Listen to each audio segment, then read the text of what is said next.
What's going on, everyone? Gilman back with another video with our daily Apple update video, and I'll talk about kind of the price action that took place with Apple, how the overall market was looking, and what the potential future for Apple could look like.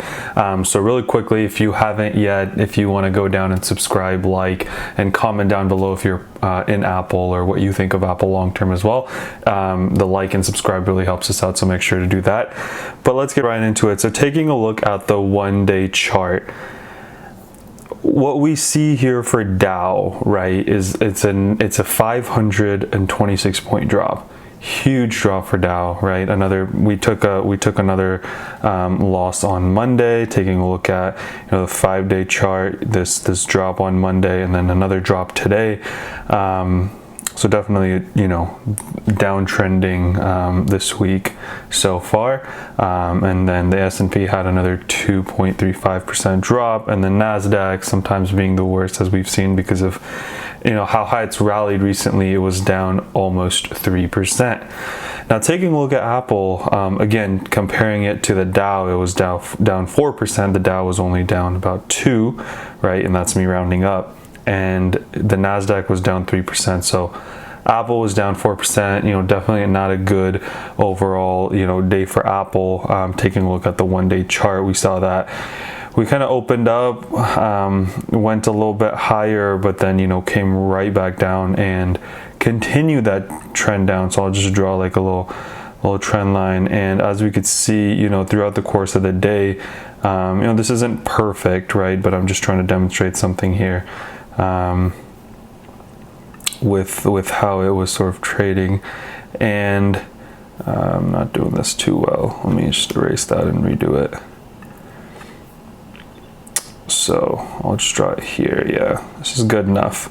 We saw it kind of trading in this range, right? The top and the bottom, and it was making lower highs and lower lows for most of the day, which is definitely not a good thing. For those of you that don't know what it means, it's basically that whenever a stock drops, it goes down lower than it was before, but then when it comes back up, it makes lower highs as well, so it doesn't come up as high, which we see here. So for this initial drop, when we came back up, right, we didn't go all the way to this 112 level, and then we dropped again, and this drop was lower than this drop being lower than this drop being lower than this drop, and then every time we made highs, they were lower. So this is a high, then we go down to the right, this was a high, down to the right, this was a high, and then we were kind of here for a while, right? So overall, a downward trending pattern for Apple. Very separated from the VWAP, right? And if you've seen my videos, there's been days when Apple kind of tries to hit that, break that, come down. It kind of plays around the VWAP for a while. But today, as we see from the chart, I'll take it with the trend lines, there's such a huge gap, and the gap just kept widening, right? There wasn't even much of a push to get back to the VWAP line, which isn't great. Taking a look at my or just the indicators rather, if we zoom in, we are again, between the 50-day moving average and the 200-day moving average here. Again, it could be that it finds this 50-day moving average as resistance. As we can see here, the top of our candle for the day is at the 50-day moving average. And then taking a look at, again, the EMAs, right? We're in between the 55 and the 89 EMA. So it'll be really interesting to kind of see what happens over the next couple of days. But, taking a look at just the 5-day chart here. So what happens with Apple from here? We are so far removed from the VWAP, right? This is today's chart. This is where we ended. The VWAP was at 109 and we closed at 107. So there's kind of a couple things that could happen, and depending on what happens is going to kind of determine what happens next. Again, this is my opinion. You guys can maybe do your own take a look at it yourself basically before, just to make sure you agree with what I'm saying. But the first thing is, it wants to kind of make a push towards the VWAP, right? It's so far separated from it. It wants to go back. and try to hit that. Now, whether or not it goes through it, I don't currently think it has the strength, at least looking at today's price action, that it'll break through it, but maybe tomorrow is different. Maybe there's some good news, who knows. Or it could go towards it, get rejected, and come right back down, which again will probably cause it to go down. The other thing is, and I don't think this is very probable at all, but it opens flat. And if it opens flat and not gapping up, right? Again, I'm assuming people's reaction to that will not be too positive. We might see people potentially exiting the trade, driving the stock further down. Or the last question, or the last sort of scenario that I see is we gap down. And if we gap down, we're at 107. I think, you know, testing these 103s, the lows we set just a few days ago, would not be out of the question. I think that, you know, it's probable that we test that, and maybe we even test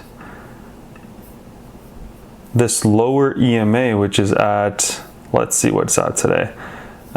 It's at about 102.73, right? Maybe we test that. Maybe we test to see if that holds. And if it breaks through that 103 level and this EMA, then I think the next point we test is $100 mark. Now, it's not really like a technical, like from a technical perspective, that's not really like a support level, right? But I think it's more of like a psychology between a stock that's trading at $100 and then it going down to 99, right? You're going from 3 digits to 2 digits, which could have you know, an impact on the stock as well. I personally don't think Apple will go below 100. That's just my opinion, though.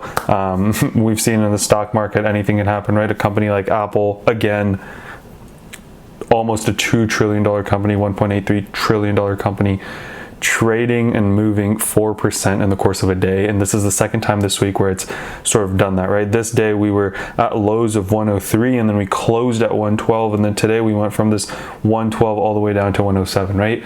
a $1.83 trillion company moving, just to kind of demonstrate that point. If we go to Amazon did the same thing, right? Amazon was down 129 points today, or $129 today. It gave up a lot of yesterday's gains, right? So a company like Amazon trading at $3,000 almost is also moving 4%. So anything can happen in this market. Just be careful and go in with a plan that you want to follow, that you know can adhere to. Set stop losses, right? If you are trading or swing trading, if you're trading it long term, maybe don't need you know, as strict of stop losses. And then set your profit targets, right? So if you're trading this and you think Apple's going to go from 107 to 115 in the next couple weeks, whatever your catalyst may be, right? The iPhone's supposed to come out in October, so maybe that drives Apple up as well. You know, that could be the price point you get out, right? And in this volatile market, you know, anything that you can lock in, sure that you could make more, but you could also go from green to red, as I've done in the past week multiple times. But that's okay too, right? You can, I guess you should take some red days and really earn your green days.